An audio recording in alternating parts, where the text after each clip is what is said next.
ఆవిడ్నంటుంటే నీకెందుకమ్మా అంత పౌరుషం వస్తుంది? అసలు నువ్వెవరు? నేను అహల్య గారిలా ఒక ఆడపిల్లని. సాటి ఆడపిల్లపైన ఆధారం లేని నిందలు వేస్తే నాకు కోపం వస్తుంది.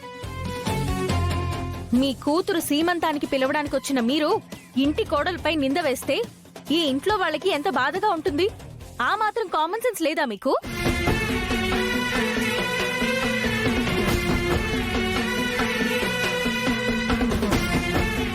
మీరన్నట్టు ఈ మధ్య కొంతమంది అమ్మాయిలు భర్తల్ని చంపి ప్రియుల దగ్గరికి వెళ్ళుండొచ్చు.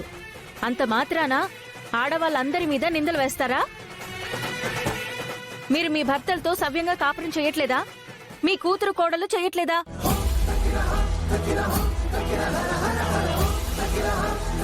రామాయణంలో మంచిదైన సీత ఉంది, చెడ్డదైన శూర్పణఖ ఉంది, సాత్వికురాలైన కౌసల్యదేవి ఉంది, స్వార్థపరురాలైన కైకేయి ఉంది.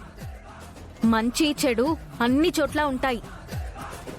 అలాగని మంచిని మర్చిపోయి చెడుని ఎత్తి చూపడం పద్ధతి కాదు.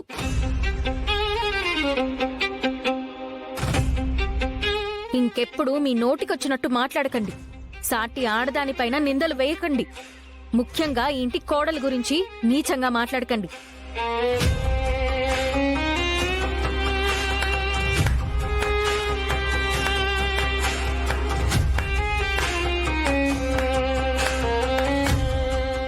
శభాష్ మీరా గారు, చాలా బాగా చెప్పారు. మంచి చెడు ముందు వెనక ఆలోచించకుండా నోటికొచ్చినట్టు మాట్లాడే ఇలాంటి వాళ్ళకి మీ మాటలు చెంపదెబ్బ లాంటివి.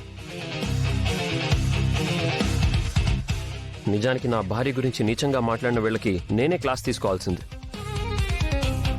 కానీ సాటి ఆడపిల్లగా నా భార్య గురించి మీరే ముందుగా రియాక్ట్ అయ్యారు. మీకు చాలా థ్యాంక్స్ అండి. విన్నారుగా అక్కయ్యలు, ఇంకెప్పుడు ఏ ఆడపిల్ల గురించి నీచంగా మాట్లాడకండి. నా భార్య గురించి మాట్లాడితే నేను అస్సలు ఊరుకోను.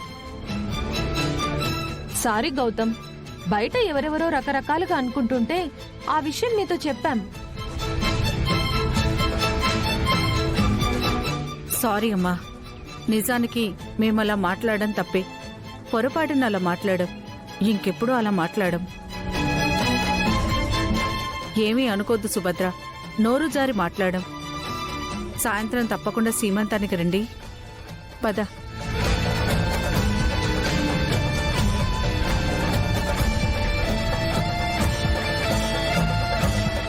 ఏంటిది? మొన్నేమో అదితి బాబునేదో అంది అని పెద్ద గొడవ చేసింది. ఇప్పుడేమో అహల్యనెవరో ఏదో అన్నారని చెప్పేసి గొడవ చేస్తుంది.